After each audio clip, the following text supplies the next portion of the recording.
ඔන්න ඉතින් යාළුවනේ ගොඩ කාලෙකින් වීඩියෝ එකක් දාන්නේ. මාළු අල්ලන්න ආවා.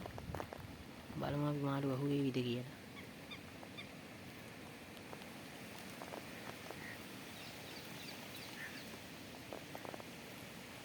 ගෙවල් ගාව පොඩි වැවකට ආවේ. මාළු අහුවෙනවයි කියලා ගොඩක් කට්ටිය කිව්වා. ආවේ ඉතින් බලන්න. 3 දිනක් වගේ නම් අහු වුණා. තව බලමු.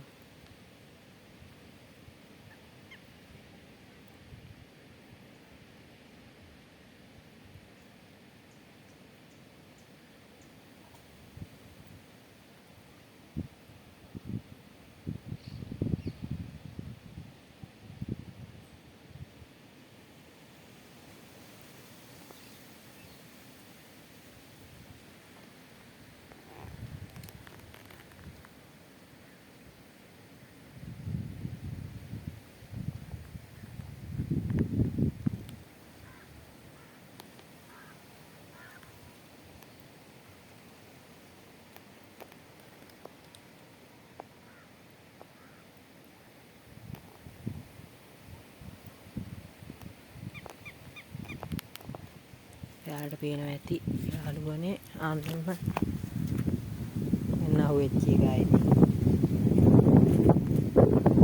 ඌ තමයි මෙච්චර වෙලා ඇද හිටියේ.